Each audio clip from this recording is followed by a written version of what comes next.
ملګرو نن به زه تاسو ته د پښتنو د سوات انالیسز SWOT انالیسز تجزیه په حق له خبرې کومه. سوات دې ته وایي دا د انګریزۍ ټکی دی. SWOT strengths weaknesses opportunities threats د دې څلورو ټکو نه دا جوړ دی. طاقتونه، کمزوریانې، مسلې او موقع. د څلورو موږ چې کله یو څیز ګورو نو هغې د هغې دا څلورې خبرې ګورو چې موږ ته زموږ طاقتونه څه دي، زموږ ښې خبرې څه دي، بیا زموږ کمزوریانې څه دي، بیا موږ ته کوم داسې کارونه کول دي چې هغه زموږ دپاره یو چیلنج دی یا مسلې دي او هغې حل کول پکار دي، او د هغې سره سره موږ ته کومې موقع دي.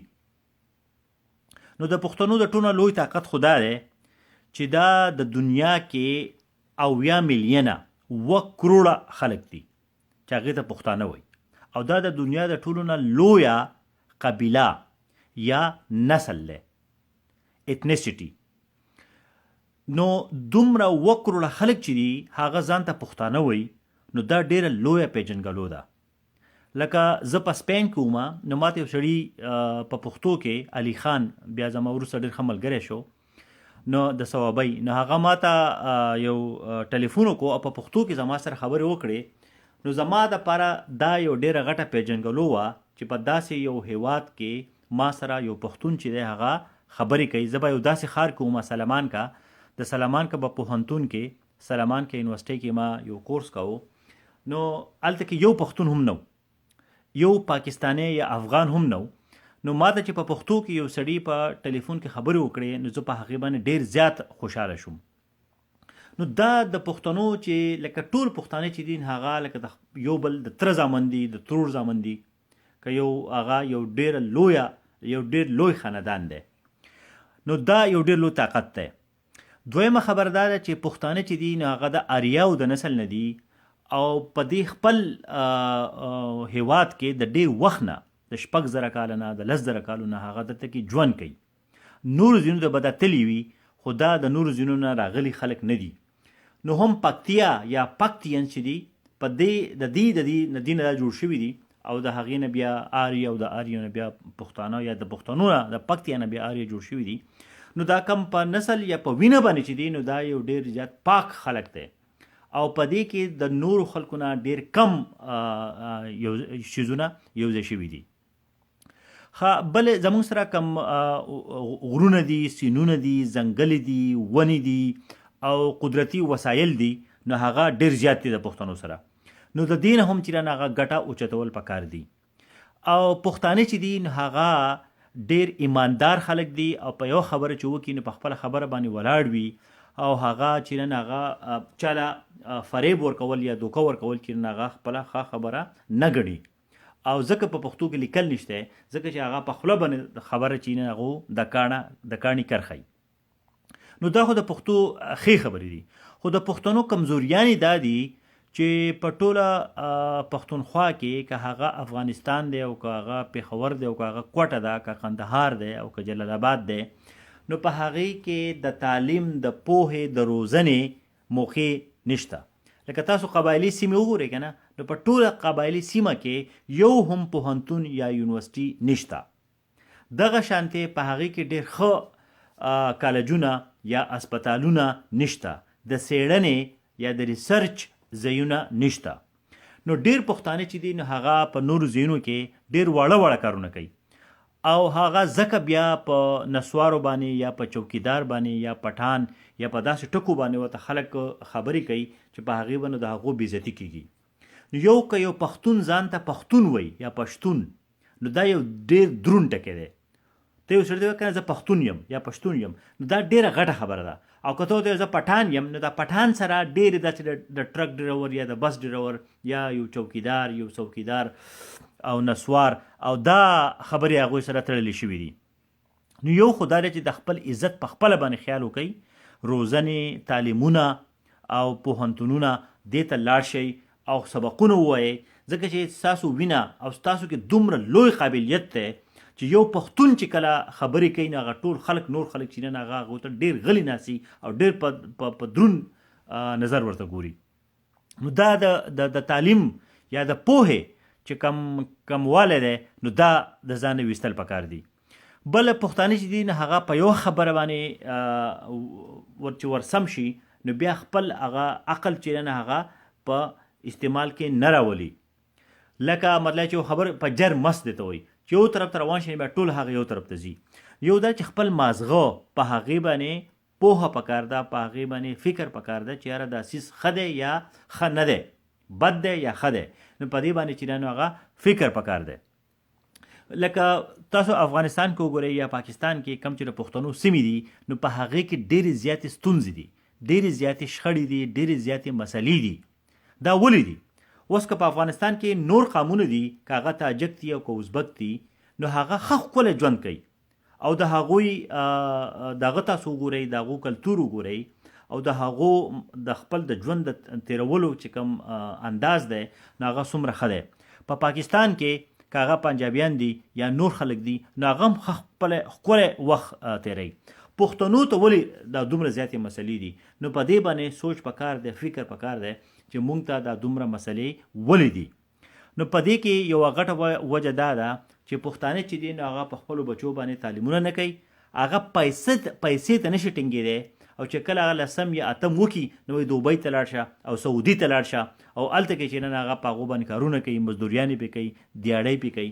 نو هغه د پښتو د پیسو په هغې خوند باندې عادت شي نو هغه بیا سبقونه چې نن هغه نه وایي. نو هر پښتون دا 80 میلیونه 1 کروړه پښتانه چې دي په دې کې هر پښتون له پکار دی چې هغه تعلیم وکړي. که اوس د هغه عمر 50 کاله هم وي خو په انټرنیټ کې په هر څیز کې چې نن په هغې کې پوهه شته. بل پښتانه په هر څه باندې پښتو کوي خو په پښتو ژبه باندې پښتو نه کوي، خپله ژبه ورته ډېره زیاته سپکه ښکاري. نو د بل ژبه زده کول که لوی کمال دی، خپله ژبه هېرول بېکمالي ده. نو دا د چې د خپل ژبې سره مینه وکړئ، 10 ژبې زده کوئ، 20 نورې زده کوئ، انګریزي زده کوئ، اردو زده کوئ، فارسي زده کوئ، عربي زده کوئ، خو پښتو چې دی د هغې سره مینه کوئ. کله چې د یو بل سره خبرې کوئ نو په پښتو کې کوئ، یو بل ته لیکل کوئ نو هغه په پښتو کې لیکل کوئ. د دې سره به ستاسو ژبه درنیږي، نو چې ستاسو ژبه درنه شي نو د هغې سره به تاسو هم درنه شئ. زه به کینیډا کې ژوند کوم، دلته کې چې د آټو د پل نه ته واوړې او د فرانسیانو کمه علاقه کمه سیمه شروع شي نو په هغې کې په انګریزۍ ژبه کې لیکل چې دي هغه جرم دی. په هغې کې ته په انګریزۍ کې لیکل نشي کولی. بهر ټول بورډونه هر څه چې نه هغه په فرانسیسي په فرنچ ژبه کې دي. نو هغه ځکه چې که داسې نه وي نو د هغو دا ژبه به ختمه شي. اوس که ته د اټک نه شروع شي او پېښور ته ځي او دیر ته ځي او سوات ته ځي او وزیرستان ته ځي نو تاسو به د پښتو یو ټکی هم په نظر را نشي. په افغانستان کې په جلال آباد کې یا په قندهار کې بیا هم پښتو په لیکلو به تاسو ته راځي. نو ځکه دا خلک دا وایي چې یاره دا پښتو چې دا صرف BBC پښتو صرف د افغانستان پښتانه اوري، د پاکستان پښتانه یې نه اوري. او د پاکستان پښتانه چې دي نو هغه په خپلو ژبو په ژبه کې د نور ډېرو ژبو ټکي هغه راولي. افغانستان والا هم پکې د فارسي ټکي کوي یا د عربۍ، خو په پاکستان کې د اردو او د انګریزي اثر پې ډېر زیات دی. نو یو په دې باندې لږ مهرباني وکړئ، مننه به وي چې دا پښتو ژبه چې ده یو هغه پاکه وایئ، په هغې کې د نورو ژبو ټکي چې ده هغه مه راولئ. او دویم دا ده چې پښتو له قدر ورکړئ. که یو سړی درشي او هغه ستاسو په سیمه کې ژوند کوي یا کار کوي او هر څه په پښتو کې وي، په پښتو هغه سرکاري رسمي ژبه وي، نو بیا به هغه سړی په دې باندې مجبور شي چې هغه به پښتو زده کړي او د دې سره به د پښتو کتابونه هم خرڅېږي. ځکه چې په پښتو کې د پښتنو کې یو غټه مسله شاعري ده. شاعري ډېره زیاته کوي او په نثر کې لیکل نه کوي. نو په نثر کې لیکل ځکه نه کوي چې د نثر کتابونه نه خرڅېږي. ولې به یو سړی پښتو زده کوي؟ پښتو باندې هغه ته نه کار په لاس راځي، نه هغه ته په یو دفتر کې په یو ځای کې په قدر باندې کته کېږي. نو هغه به هلو کېږي چې کله موږ پښتو ژبې له اهمیت ورکو او هغه موږ یو اهمه ژبه چې نن هغه راولو. نو دا د پښتو چې نن هغه یوه کمزوري ده. بل مذهب چې دی هغه په خپل ځای باندې دی، د هغې خپل اهمیت دی، خو د هغې سره سره چې نن هغه نوي څیزونه زده کول او د دنیا نه ځان خبرول هغه چې دی نه هم د پښتنو یو ډېره لویه کمزوري ده. نسوار شو یا سګرټ شو یا داسې څیزونه شو یا چرس شو یا سمګلینګ شو، څیزونه چې دی نه هغه په غیر قانوني طریقه باندې د یو ځای نه بل ځای ته وړل چې دي د دې نه قلار شئ. په تعلیم کې، په روزنه کې په دې کې ډېره زیاته مزه ده، په دې کې ډېر زیات عزت دی. دا روپۍ چې دي دا هر شی نه دی. روپو ته هر شی مه وایئ چې یاره ما سره روپۍ ډېرې شي نو ما ته به عزت راشي. نه، عزت چې دی هغه په پوهه کې دی. عزت چې دی هغه په دې کې دی چې یو سړی چې دی هغه غلط کار نه کوي، چې سبا هغه خدای ته یا هغه قانون ته مختوره نه وي. په دغه کې عزت دی. نو د قانون خیال ساتل چې دي نو هغه ډېر زیات ضروری دي. بل پښتنو له پکار دي چې هغه که په پاکستان کې دي او که په افغانستان کې دي نو کم لوی عهدې چې دي که CSS ته په پاکستان کې یا په افغانستان چې کم داسې امتحانونه دي چې هغې مخکې راشي او هغه په هغو سره طاقت وي نو بیا به د هغو عزت چې هغه په خپله باندې شروع شي. پښتانه چې هغه جاهل ورته خلک وایي چې هغه ډېر جاهل دي یا زدیان دي، نو دا خو د پښتنو خلوص دی. مخلص سړی چې هغه همیشه بل سړی هغه نه پیژني، خو حالاتو ته کتل غواړي چې یاره زه په کم حالاتو کې یم او زه څنګه چې هغه خبره کوم. نو یو خو د پښتنو چې کومې لطفې دي، کم مذاقونه پسې خلک کوي، کمې ټوکې ټکالې پې کوي، نو د دې ټوکو نه ځان ساتئ او هغه پښتانه ځان په خپله باندې مه شرموئ. یو ځای کې چې تاسو ناست نو هغه دا خبرې چې په سړی په پښتنو پسې خبرې کوي نو په کار دا دی چې د هغې مخنیوی وشي او هغې کس ته دا وویلی شي چې دا ریسیزم دی، دا په یو نسل پسې په یو ژبه پسې خبرې کول چې دي نو دا د قانون په قانون کې دا جرم دی. دغه شانتې د پاکستان آئین چې دی نو په هغې کې د کمې ژبې چې دي د هغې روزنه یا د هغې پرمختګ او د هغې له وده ورکول چې دي نو دا آئیني کار دی. په دې کې څه شرم نشته چې زه د پښتو خبره کوم یا داسې قام پرستي یا داسې نه ده چې یاره زه د پاکستان نه خلاف یم یا د افغانستان نه خلاف یم. که د افغانستان پښتانه د پښتو خبرې کوي نو د هغې مطلب دا نه دی چې هغوی فارسي نه غواړي، یا د پاکستان د پښتو خبرې کوي نو هغه اردو یا د پاکستان نه خلاف کار کوي. نه، پاکستان چې دی نه پاکستان کې 14 یا 15% کې فیصد چې دي هغه پښتانه دي. دا پښتانه هم پاکستانیان دي او په افغانستان کې پښتانه هم افغانان دي. نو دا د هغې هم یو حق دی چې هغه په نره باندې د خپل ژبې، د خپل کلتور، د خپل کور کلی چې ورته وایي ژوند جواک، د خپل غم خادي د هغې خبره کوي او په هغې باندې فخر کوي. په دې باندې فخر کول چې دین هغه نه جرم دی او نه داسې سپکاوی دی چې موږ په خپل ژبه باندې یا په خپل خبرو باندې به موږ بس کاریږو. نو زه به په دې باندې موږ به نور لیکل هم کوو، په هغې باندې خبره کوو، خو زما تاسو ته دا درخواست دی چې د پښتو چې کوم د پښتنو چې کومې کمزوریانې دي نو هغه هم په هغې باندې موږ فکر وکړو چې دا کمزوریانې به زموږ نه څنګه لرې شي. او د افغانستان او د پاکستان پښتانه چې دي نو د هغه د یو بل نه لرې نه شي. دا سیاسي کار دی چې سړی د پاکستان کې اوسیږي یا په کینیډا کې دی یا په امریکا کې دی او یا په افغانستان کې دی.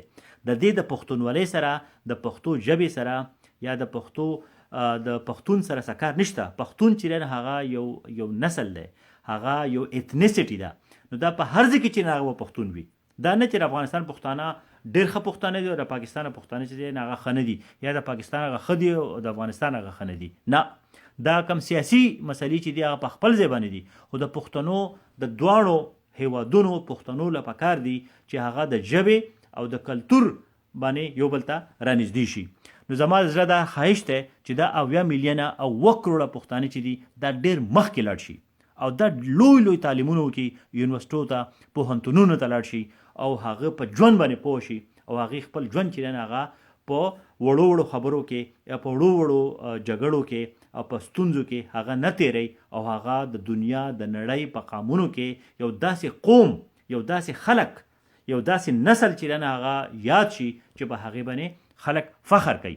او پښتانه چې دي نو هغه د چا نه کم نه دي او د پښتانه چې په کوم سیمو کې ژوند کوي نو هغه سیمې ډېرې ګرانې دي.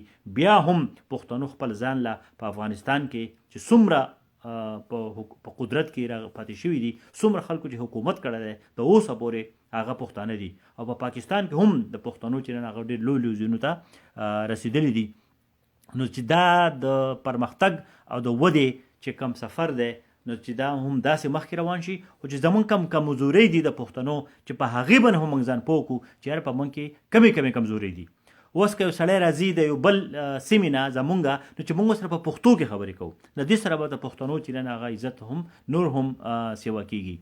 او د پښتو کتابونه چې د هغه ډېر زیات شي، پښتو د هغه رسمي ژبه شي، هغه د سرکاري ژبه شي، په عدالتونو کې، په دفترونو کې او په هر ځای کې، په سکولونو کې، په پوهنځو کې چې په هغه کې پښتو چې د هغه هر ځای کې چې هغه ویلی کېږي، لیکلی کېږي.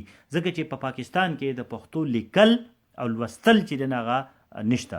خلک خبرې به کوي وایي خو لیکي نه او لولي نه. نو لوستل او لیکل چې دی نه هغه ډېر زیات پکار دي. او په افغانستان کې هم پښتانه چې دي هغه د فارسي سره په دري ژبې سره په مقابله کې دي او په پاکستان کې د اردو او د انګریزي سره دي. نو دغه ټول ژبې په خپل ځای باندې دي، خو چې پښتو له یو داسې مقام ورکړی شي چې د پښتو په پښتو باندې د پښتو په ژبې باندې یاد شي. هغه صرف پښتو کوي نه، خو هغه پښتو لیکي هم او پښتو لولي هم، او د شاعرۍ سره په هغې کې نثر هم راشي. او په پښتنو کې لوی لوی کارخانې او لوی لوی پوهنتونونه او لوی لوی د څېړنو ځایونه چې هغه جوړ شي، چې په دې باندې په قلم باندې د خوشحال خان خټک قوم دی دا چې دا د قلم او توره. نو نن سبا قلم هم قلم دی او هم توره ده. نو قلم له چې هغې له زیات اهمیت پکار دی.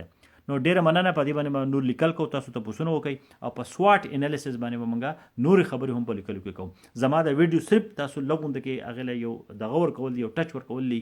نور به چې په دې باندې موږ ډېر بحثونه کوو. ډېره مننه.